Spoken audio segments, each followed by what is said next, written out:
Boldwood presents The Girlfriend, written by Gemma Rogers and read by Imogen Church.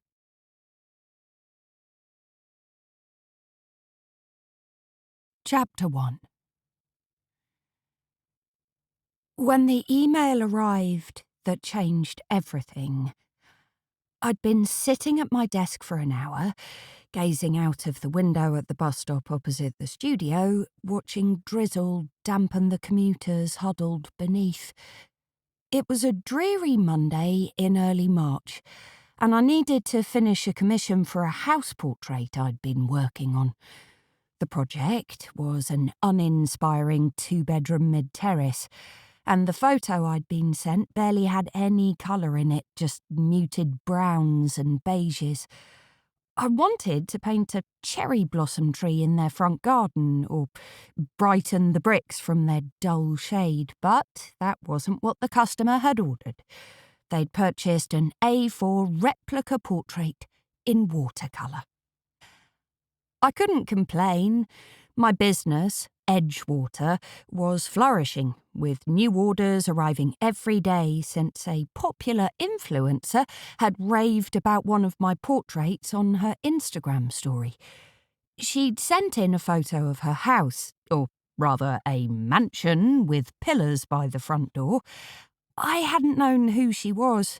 Too old for her target demographic, but she'd ordered an A3 on canvas, the most expensive commission I offered. Once received, she'd posted it everywhere, exclaiming Abbi Montgomery's portraits were amazing, and to check out Edgewater, giving me loads of free exposure to her hundreds of thousands of followers. Orders had flooded in, which meant I could take on less of the freelance design projects I'd been relying on for income over the past 2 years, and concentrate on doing what I loved, creating bespoke portraits of places or buildings that meant something to people. A sound from my laptop distracted me from the window, and I wiggled my mouse to wake the sleeping screen, wishing it was as easy for me to spring to life this morning despite the coffee I'd consumed. The email itself was innocuous, and at first it looked like spam.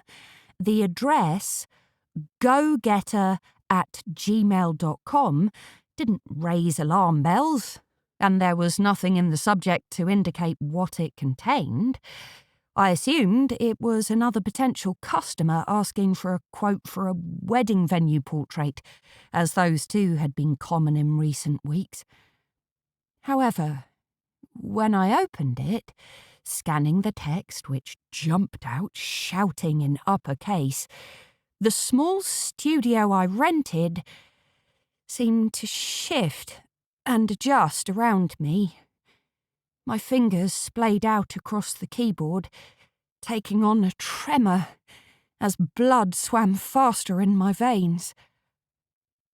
Abbi, tell anyone or contact the police, and I will release this video to every social media platform instantly.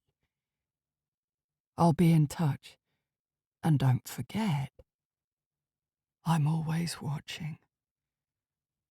Your friend. The link was a URL I didn't recognise, one that had likely been shortened. Normally, I would never click on an unknown link in an email, especially from a stranger. It was the first rule of internet safety. Phishing was rife. But the email had been addressed to me personally. Even the spelling of my name was correct. An I at the end of Abbi instead of a Y. I hovered my mouse over the link, anxiety leaving a lead weight in my belly. What had I done, or rather been recorded doing, that someone could blackmail me for? Either way, it was ominous. The threat of not going to the police had sent my blood pressure skyrocketing. Steeling myself, I clicked the link, which opened a web page with a photo filling the screen, a still image captured from a video that thankfully didn't play but had an instant impact. My hand flew to my mouth, tears blurring my vision as I took in the scene. It was my boyfriend Rick's bedroom. The walls painted Edgewater blue, a colour so pretty I'd named my new business after it. The shot looked as though it had been taken from the doorway of his ensuite bathroom. A full view of the bed and rumpled white sheets, on which I sat astride Rick, naked, amidst the throes of passionate sex. A volcano erupted in my chest. What the hell? Despite my reaction being delayed by the initial shock, I scooted back from the desk as though I'd been stung, gasping for breath. I stared at the screen in utter horror as the image of the woman swam before my eyes. Head raised to the ceiling, dark ruby-red curls cascading narrow shoulders, the arch of the spine and tiny dimples of a backside which melted onto Rick's thighs left me in no doubt. I was staring at myself. My face scorched, brain taking over and switching first to denial and then disaster recovery mode. You couldn't see my face, or barely any of Rick for that matter, only his hairy legs and size 10 feet, arms outstretched, about to snake around my hips to guide me up and down, riding him to climax. Oh, the shame rained down upon me like shards of glass. No one could ever see this photo. But it wasn't just a photo, was it? I steeled myself before clicking uselessly on the image, but it didn't animate. In the email, they'd said it was a video. Did that mean they had footage of me and Rick having sex? How long was the video? A 10-second clip or the full extent? And when was this? I stared at that screen, trying again to convince myself it wasn't me in the picture, despite knowing it was. Shit. Vomit forced its way up my throat, and I jolted from the chair, the wheels leaving grooves in the fluffy rug, barely making it to the bin, before throwing up the overnight oats I'd eaten for breakfast. I dashed to the bathroom down the corridor, carrying the bin, almost knocking into Linda, who ran a pottery business from the other studio. "You okay, Abbi?" she called as I dodged her. I raised a hand, unable to speak for fear I might throw up again, and bolted through the door to the sink. Sweat beaded at my hairline, a ghostly reflection staring back from the mirror, a rabbit caught in headlights. I looked away, mortification shining its spotlight over me, and washed out the bin, forcing the sludgy mixture down the plug hole. Must have been something I ate, I managed when the door swung open and Linda stood frowning at me. I gave her a weak smile, trying not to cry. "You don't think you're—" She pointed at my stomach, her eyes glinting. No, definitely not. My gut churned at the thought. "Your mother is a whore who was posted all over the internet having sex." I imagined my bully's unborn child would have to suffer years from now, and winced. Who would do this to me? Violate me in such a disgusting way? It was abhorrent. "Sorry, I'm in the middle of something. I better get back to it." I squeezed through the gap Linda had left between her and the open door, catching disappointment cloud her features at my lack of gossip. "This came for you." She pushed the jiffy bag into my hand as I passed, and I muttered my thanks. I didn't have time to deal with her today. There were far more pressing issues, namely, what the hell did the sender of the email want in exchange for not sharing the video? I struggled to catch my breath. The enormity of the situation crushing my lungs like a vice. How on earth had they got it? Had someone snuck into his penthouse and planted a camera? Because it couldn't be Rick. Not in a million years. He'd never do something so seedy. Even if he wanted to film us, he'd ask permission first, and he wouldn't email me a screenshot. I cringed as soon as I entered the studio, my naked behind still displayed on the laptop for anyone to see if they walked in. Thank goodness Linda hadn't followed me back from the bathroom. I took a photo on my phone in case, for some reason, the link disappeared, and closed the web page, reading the email repeatedly. The dull mid-terrace commission now forgotten, as I searched for some clue to who this was, what they wanted, and why they were doing this. It had to be blackmail, there was no other reason, but why hadn't I been given any demands?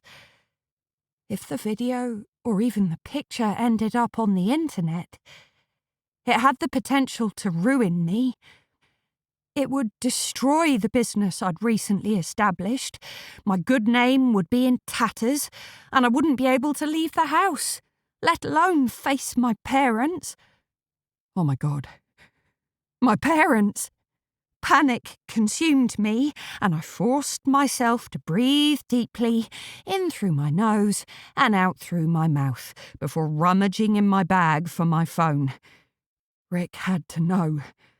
It affected him too.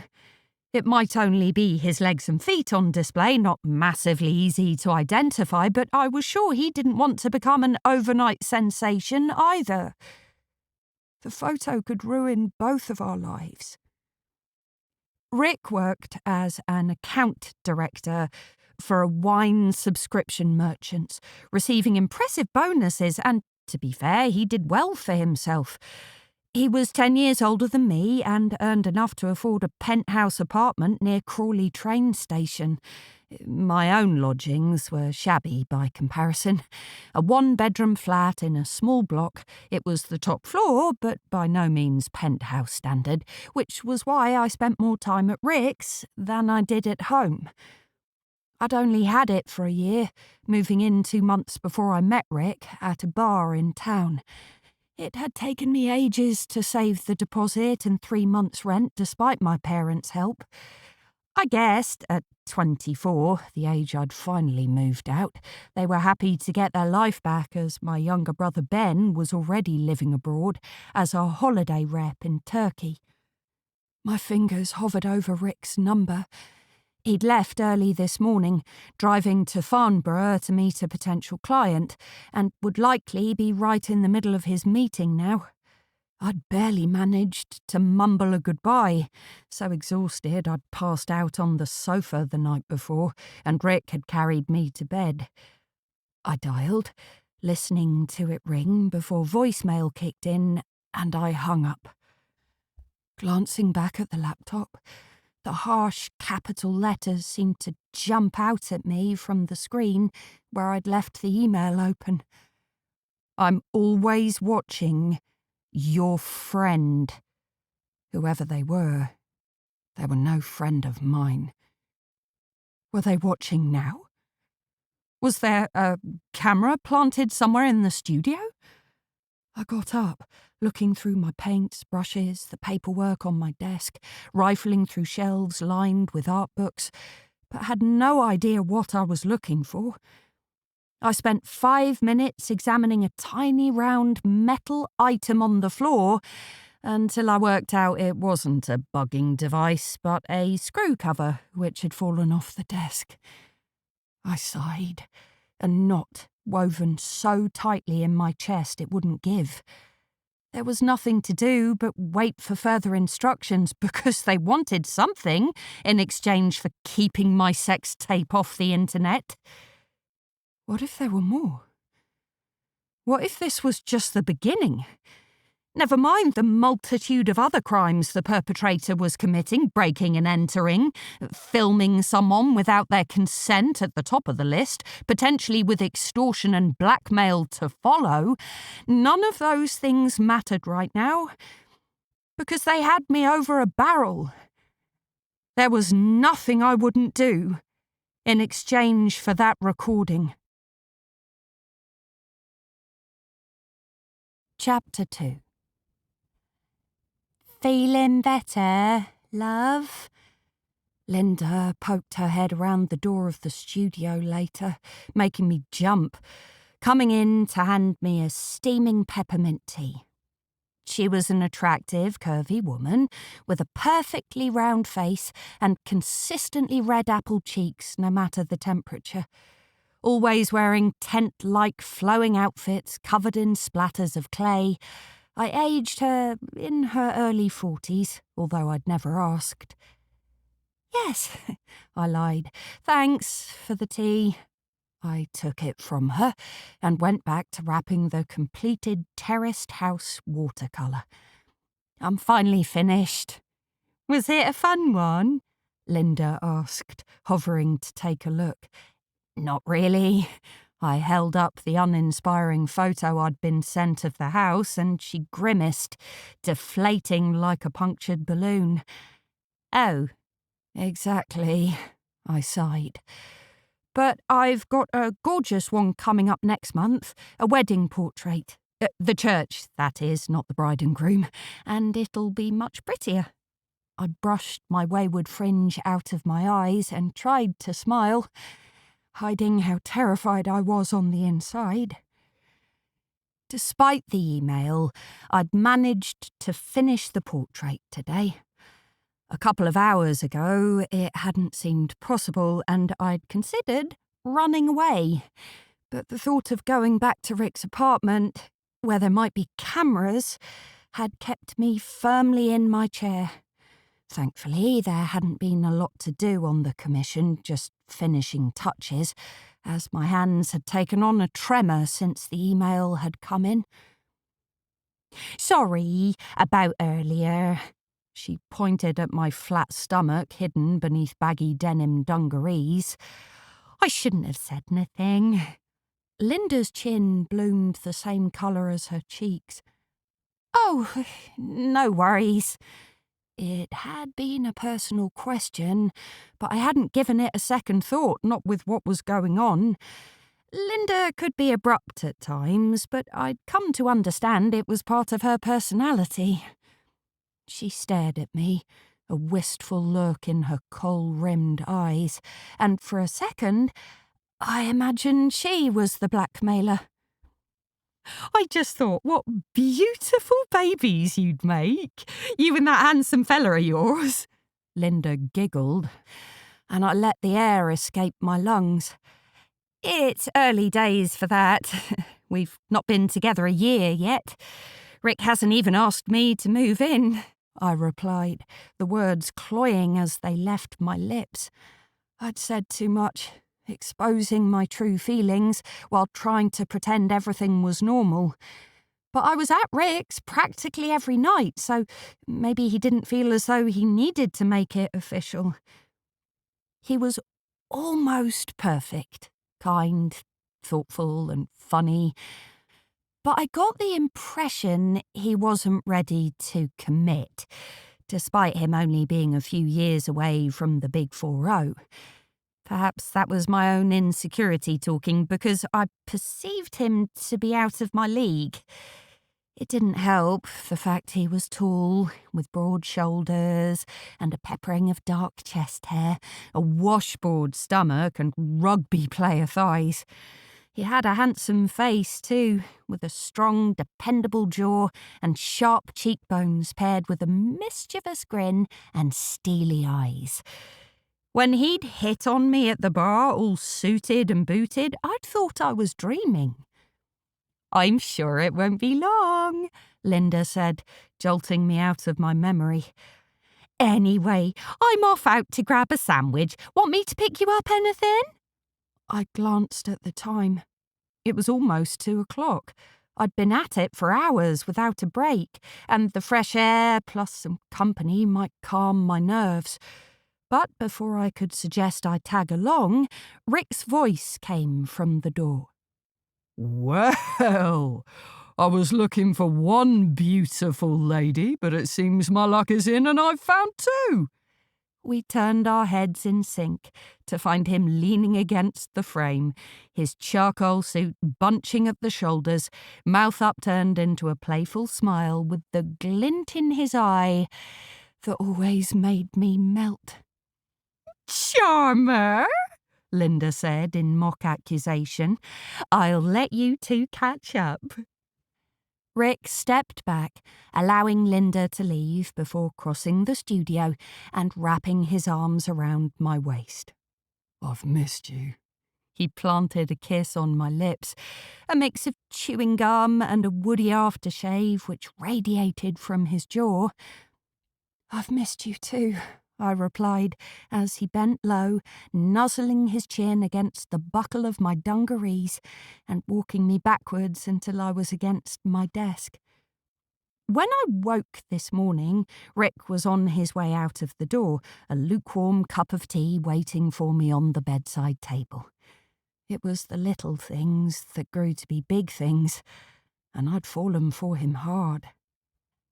I opened my mouth to tell him about the email, not willing to keep him in the dark, but he lifted the hair away from my neck, his lips brushing the skin beneath.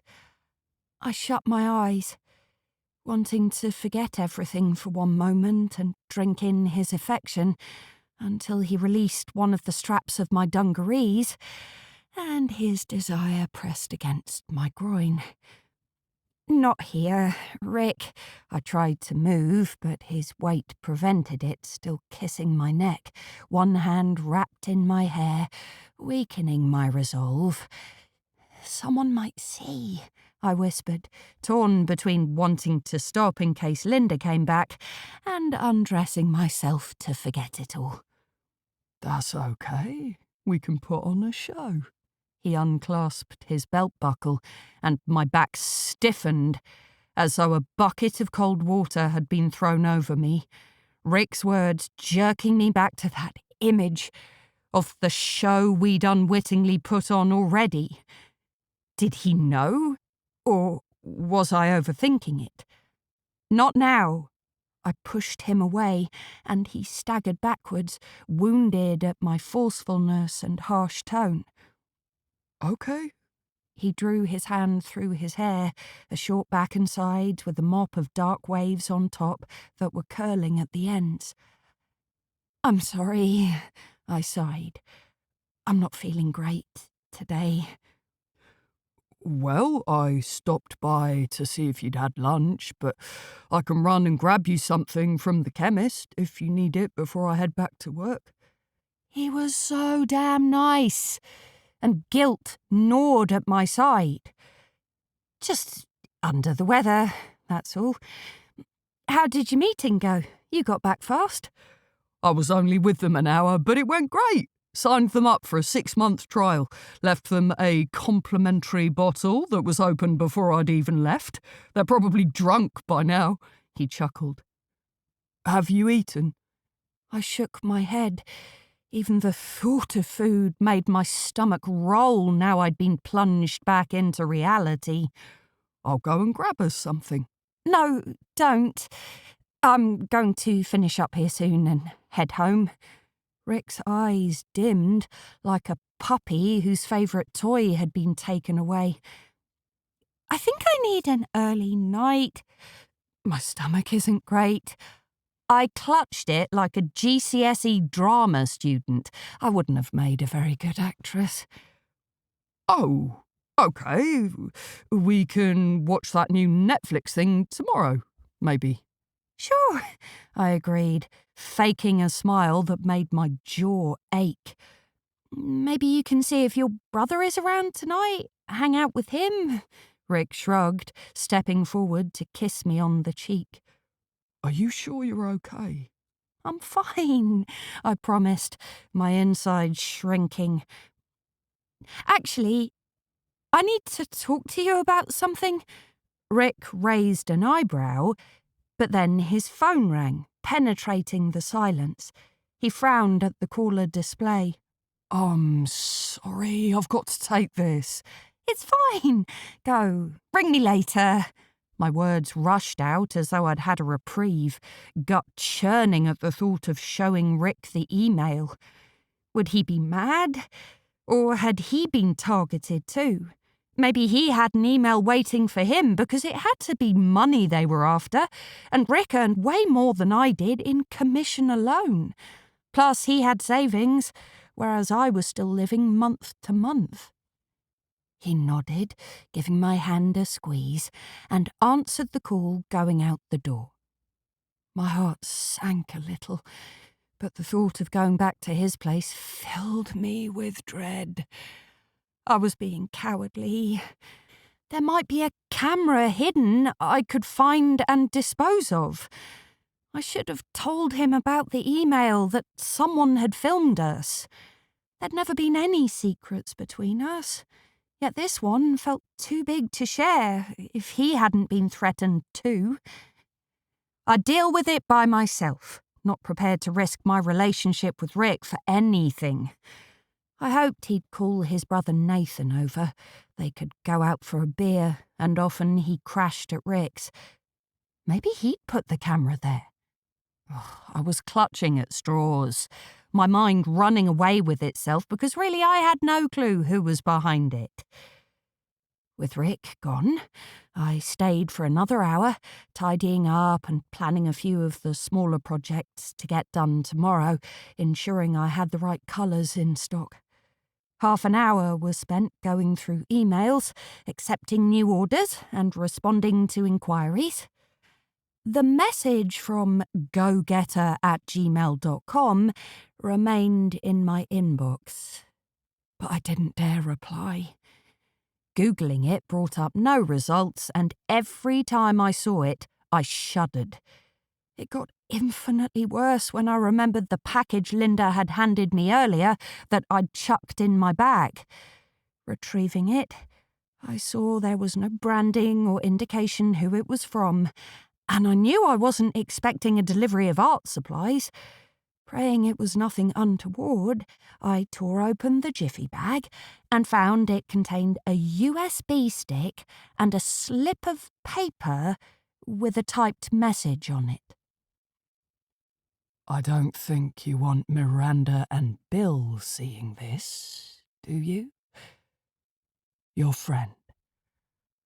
I swallowed hard, thrusting the USB into my laptop, eager to see what was on it, why they were using my parents as leverage. The hairs on my arms stood to attention as it played. If I'd had any doubt the video hadn't been real, it evaporated. It hadn't been some sick artificial intelligence attempt at blackmail. There we were, in vivid Technicolor.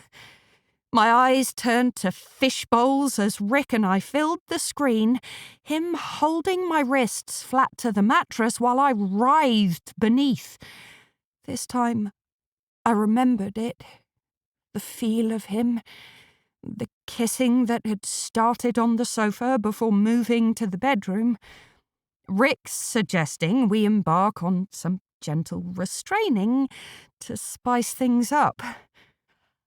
I was no Paris Hilton or Kim Kardashian. Who would be interested in my sex tape? Yet the rock in my stomach grew as my fingers traced the message on the slip of paper. They knew my parents' names, threatening to expose me. My dad was the head teacher of an outstanding Ofsted-rated secondary school, a respected member of the community. It would devastate him. He'd never be able to look at me again, and I sure as hell wouldn't be able to meet his eye either. Knowing someone had a video of me, had watched it and maybe shared it already, made me want to curl up and die. Unable to stop the urge to flee, I shoved the contents of the package into my bag, said a hurried goodbye to Linda and left. hiking my shoulders up on the short walk to my car. The wind chilled the air, and I couldn't shake the notion I was being watched. Reminded of the words in the email, "Don't forget, I'm always watching." Casting furtive glances over my shoulder every few seconds and squinting in the windows of the cars that passed, the sender's presence was everywhere. "I'm losing my mind," I muttered as I popped into the small Tesco Express I passed on the way, knowing I hadn't eaten and had nothing in the fridge at home. That's how often I was at Rick's. Selecting the last pasta-bake microwave meal they had, I also grabbed a bottle of Sauvignon Blanc and headed for the checkout. Growing skittish at how close the person behind me stood as we queued, I drew my arms around myself. He was a tall man of around a similar age to me, mid-20s, whose hot breath ruffled my hair. Could he be the sender?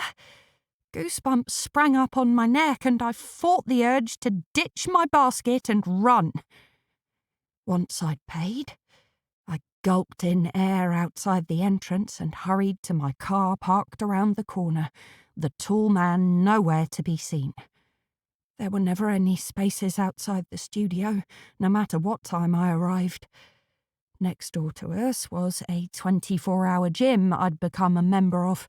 Their music could sometimes be heard through the wall, but the studio space was cheap. One day, I'd live in a house big enough to have my own studio, perhaps one of those purpose-built cabins in powder blue overlooking a magnolia tree in the rear garden.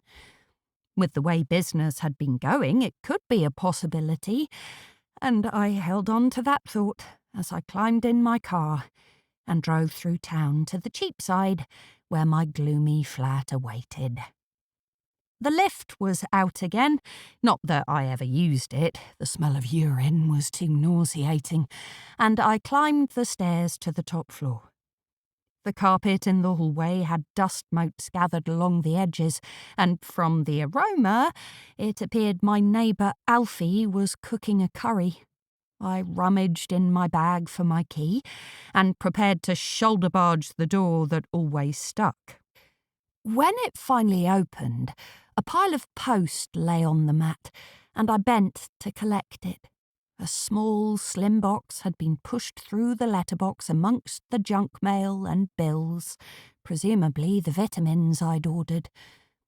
Hearing a creak from below, I rushed inside, closing and locking the door, heading straight for the windows to draw the curtains, imagining some bizarre scenario where the tall man from Tesco had followed me home. I peeked through the crack onto the street below. Sure, I'd see the ominous shadow of a person staring up at me, but no one was there. I remained at my post until my heart rate returned to normal, eventually going back to the kitchen where I'd dumped the mail.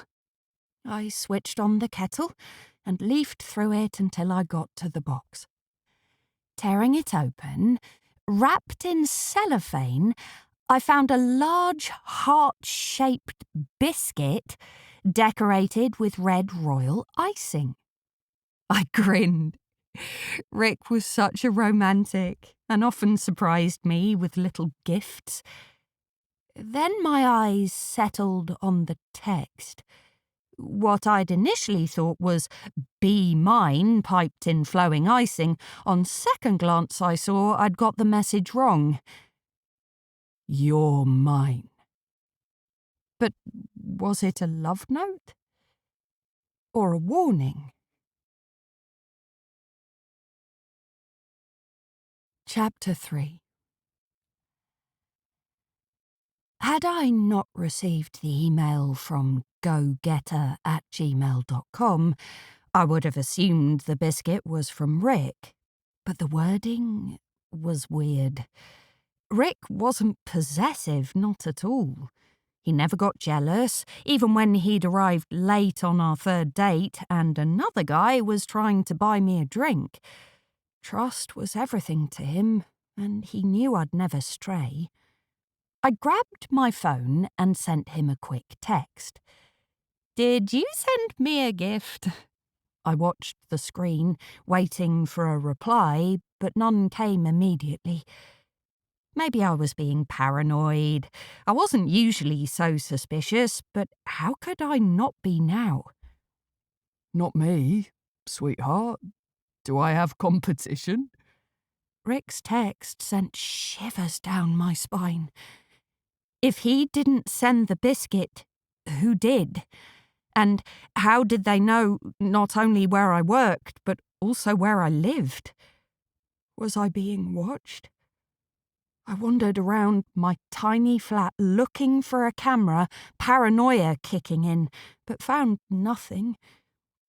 Should I leave, go back to my parents' house? Turning up there late at night would invite a whole host of questions, and they were already on my back about meeting Rick. I'd shielded him from their interrogations until now, but we'd been together for almost 10 months, and I knew I wouldn't be able to much longer. It wasn't that they weren't fantastic parents. My brother and I had a great childhood, but they were always going on about my future and whether art was a sustainable business. They believed I had talent, but the pair were academics and I'd taken a different path. Their expectations were high, and I was reluctant to expose Rick to that level of scrutiny in case they scared him off. I hadn't met Rick's parents either. They lived on the Isle of Wight, and reading between the lines, they didn't have a great relationship. He seemed to shut down whenever they were mentioned, so I didn't push it, figuring he'd open up when the time was right. Finding nothing that looked remotely like a camera, I eventually settled and tried to force the USB and edible gift from my mind. After a cup of tea, I gave the flat a bit of a tidy up, but the place was still depressing. Everything was brown, with little natural light. I'd tried to inject colour with cushions, curtains, and some prints for the wall, but it was a far cry from Rick's spacious penthouse with its wall-to-wall windows. I'd brought home my laptop and sat, logging on to emails, hoping there might be another, one with instructions on what I had to do to get the message and video deleted, because currently I was in limbo, on the edge of a cliff in a gale, not knowing if I was going to tumble into the sea with one strong gust. Line by line, I dissected the capital letters, trying to work out if there was some kind of hidden message, sidelining the guilt because I'd told Rick nothing of the threat. I could respond, ask them what they wanted, but it had to be better to not engage. Maybe they didn't want anything at all. Maybe they just enjoyed the threat of blackmail and would lose interest by my lack of contact. When early evening approached, I heated the pasta bake in the microwave and poured myself a glass of Sauvignon Blanc. I couldn't eat much. My stomach was still churning. Perhaps a soak in the bath would be what I needed. Ignoring the spots of mould around the edges where the silicone had worn away, I sank beneath the bubbles, hoping they would dissolve the anxiety and shame at someone recording my most intimate moments. It remained at the forefront of my mind, the image burnt onto my retinas. I should go to the police, but the threat was too real. With one click of a mouse, mine, Rick's, and my family's reputation would be in pieces. Unable to relax, I got out of the bath, the dark cloud following me, wishing I could switch my brain off. The more I drank, the angrier I got at the injustice, even being a little short with Rick later when he called to see how I was and asked what gift I'd received from another male suitor. I didn't want to speak to him. I didn't want to speak to anyone. I wanted to go to bed and wake tomorrow morning to find it had all been a nightmare. I paced the flat, listening to the Foo Fighters' loud, angry rock music, which riled me even more until I couldn't help myself. I went back to my laptop and responded. The waiting was killing me. Whatever they wanted, money I assumed, for their copy of the video, I could pay it and get my life back. What do you want? I stabbed at the keys and clicked send, almost dropping my near-empty wine glass when a few minutes later, someone knocked on the door. It was past 10, and immediately the fire in my belly shriveled to embers. I tiptoed to the door to look through the cloudy spy hole, breathing a sigh of relief to see it was Alfie on the other side. Sorry, Abby. I'm about to hit the sack. Would you mind turning the music down? I left the door open and dashed to the stereo, switching it off. The deafening music ceased, although my ears still rang. Alfie politely waited at the threshold, his eyes darting around the cramped hallway. I'm really sorry, Alfie. I didn't think. It's been a day. I pulled my bathrobe tighter around me, heat climbing my neck as he looked anywhere but at me. Alfie was shy, in his mid-30s, and separated. When I'd moved in, his wife was moving out, their argument carried out publicly on the stairwell. It was awkward, to say the least, and once she'd left, I took him over a bottle of red wine, partly to introduce myself, partly a consolation for what had to have been a shitty day. We hadn't chatted much over the months I'd been here, only whenever we bumped into each other in passing, but he'd always been friendly. Are you okay? He asked, finally meeting my eye. His light hair was receding, and his face sallow, as though he hadn't seen the sun in a while. I'm fine. How are you doing? I asked gently, always getting the impression he was fragile and on the edge of a nervous breakdown. Oh, work, eat, sleep, repeat. I laughed, nodding along. I can relate. Well, I'm sorry about the music. It won't happen again. No problem. Take care. Alfie turned and walked across the hall to his flat, where the door had been left ajar. Maybe I should see if he wanted to go out for a drink or something. He looked like he needed cheering up. But at the same time, I didn't want to give him the wrong impression. In truth, I had too much going on to give it much consideration right now. Back at my laptop, there had been no response from Go-Getter, and I shut it down before brushing my teeth and crawling into bed.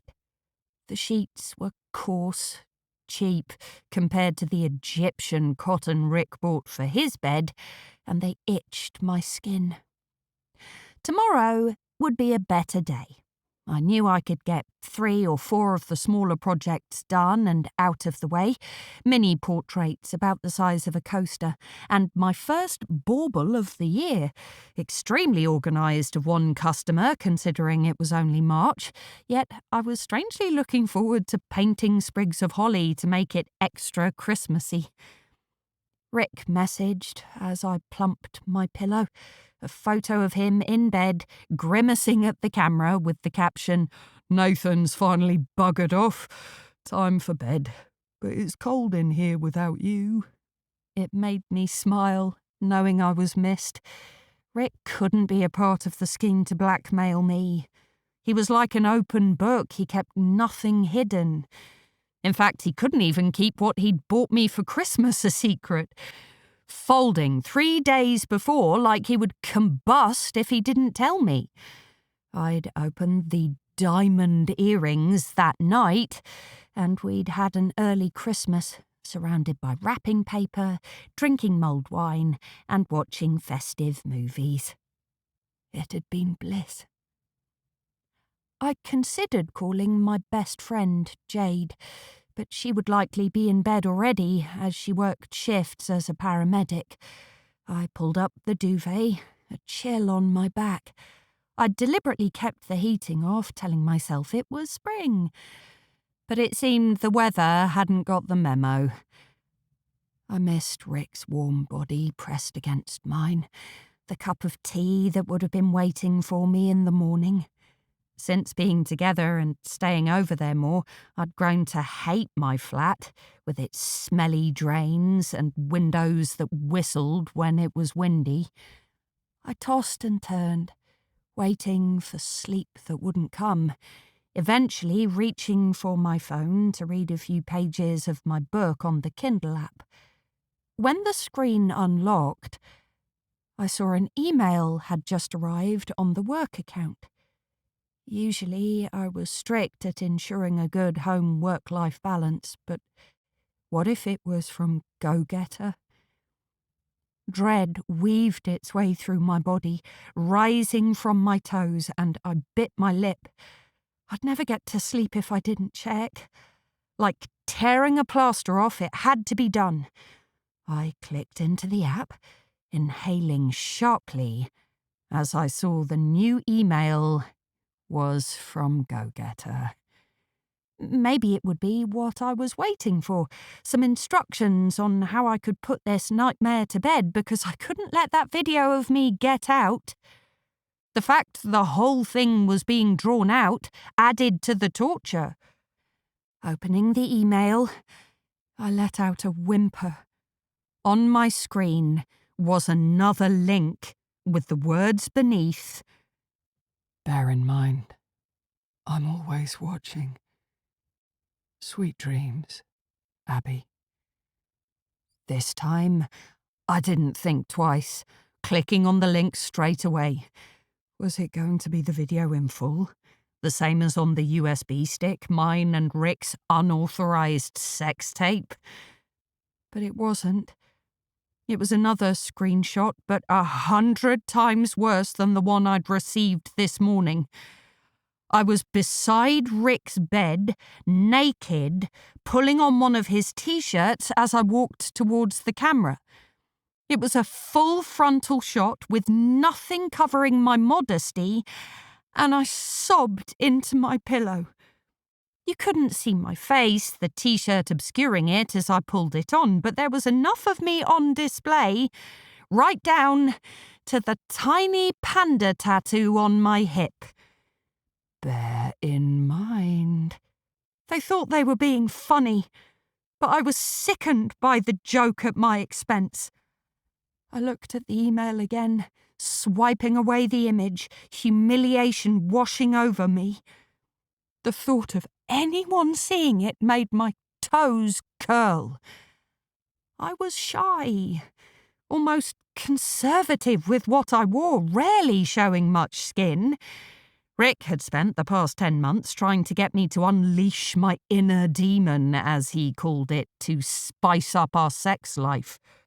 Convincing me to be more adventurous, try new things, different positions and toys. Something he got a kick out of. I couldn't bear the thought of anyone witnessing our antics. I reread the email. Sweet dreams, Abbi. Did he know I was in bed, or was it a coincidence since the message had come in so late? I threw off the covers and went to the window, glad I was wearing pyjamas, to peek through the curtain at the skyline. My building faced a warehouse, but there were no lights on and no vehicles in the car park either. On the street, the pavement was quiet, but I sensed eyes on me, penetrating every inch of my skin. A solitary figure stood to the left, but I couldn't make out any features or if they were looking in this direction. They were too far away from the street lamp, encased in shadow. It chilled me to the bone, and my insides turned to ice. I could see they were tall. Was it the man stood behind me in Tesco, breathing into my hair? A minute or so later, they walked away, around the corner and out of sight, leaving the street empty. Maybe they'd had a dog I hadn't seen, taking it out for a late walk around the block, because who would want to terrorise me like this? I racked my brain for someone I'd upset, not deliberately, but accidentally. An ex-boyfriend, maybe, but no one came to mind. What did they want?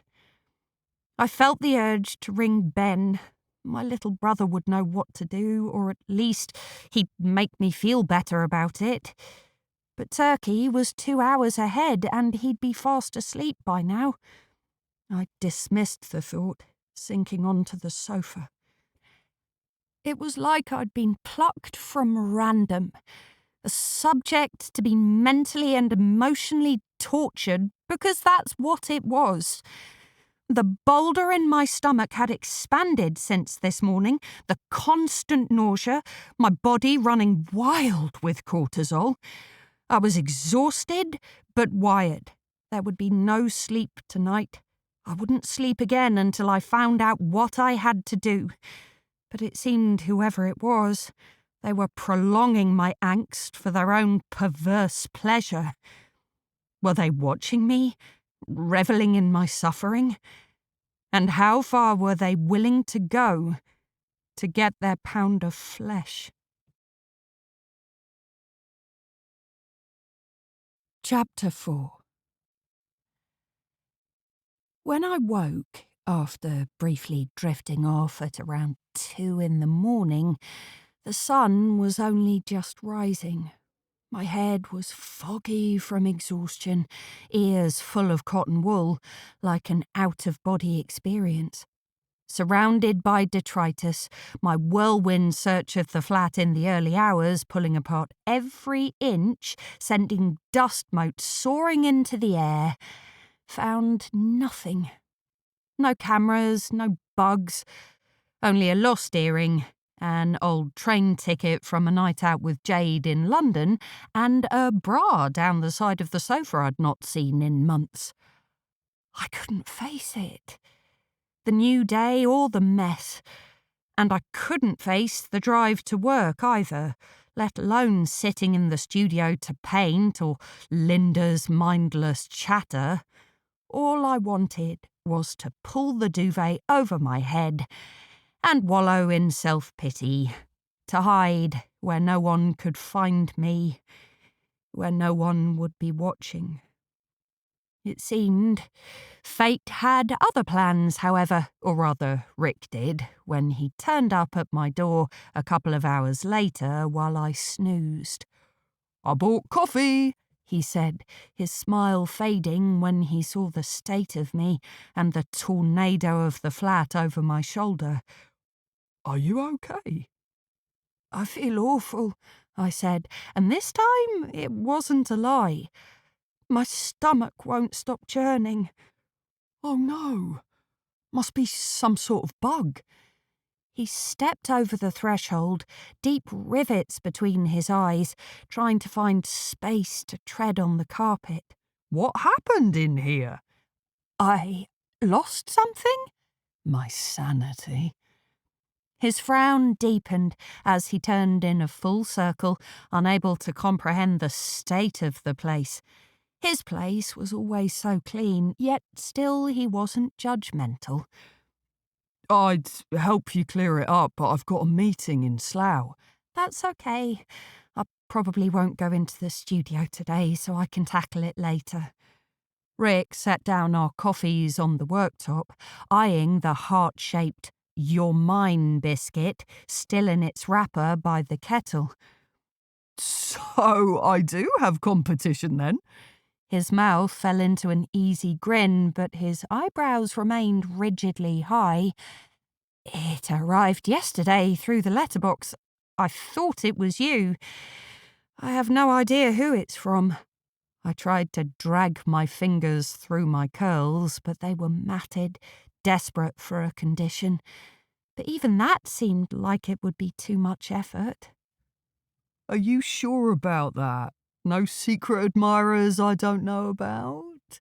He frowned, but his tone was playful. None, I promise. They are so secret, I don't know about them either. Perhaps it was meant for someone else in this block. I grabbed the biscuit and chucked it in the bin. Or maybe I need to up my game. I laughed Rick off as he pulled me towards him and whipped a key out of his trouser pocket. Why don't you go over to mine, get into bed, and when I get home, I can make you some soup. Let me look after you if you're feeling poorly, he said, wrapping his arms around my waist and resting his chin on the top of my head.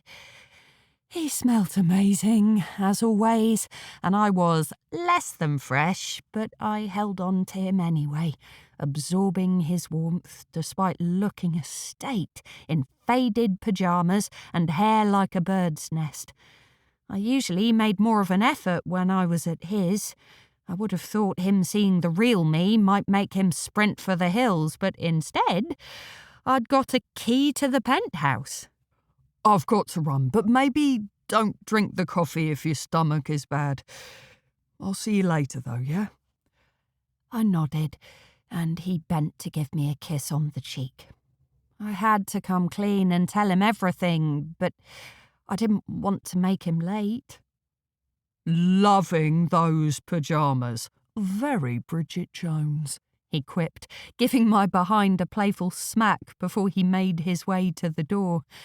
I gulped the coffee down in one, enjoying the sweetness and hoping the caffeine would get me going, because nothing good was going to come from lying in bed all day. Whoever was watching would get no satisfaction if I didn't react and carried on as normal. On a high from receiving Rick's key, I blocked the emailer, taking back control. Maybe they were empty threats designed to throw my life into chaos, and it had worked, but no more. It took an hour to put the flat back together, but once I'd done that and pushed the Hoover around, my mind was calmer. A hot shower and hair wash served its purpose, waking me up. I got dressed and plaited my wet hair, applying minimal makeup so as not to scare Linda, and jumped in the car.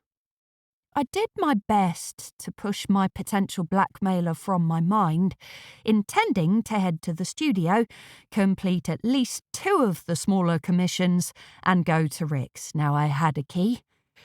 Without him there, I'd be able to have a good search to try to unearth the secretly planted camera. Last night, I'd convinced myself Rick couldn't have anything to do with it, but maybe, subconsciously, that was why I was putting off telling him what was going on. If I got another email from a new account, I'd come clean. Rick would, of course, deny any involvement, reassure me, and help figure out what to do. Locked in the studio, painting the bauble distracted me for a while, until the red of the holly reminded me of the icing on the biscuit I'd received and compelled me to dull it down.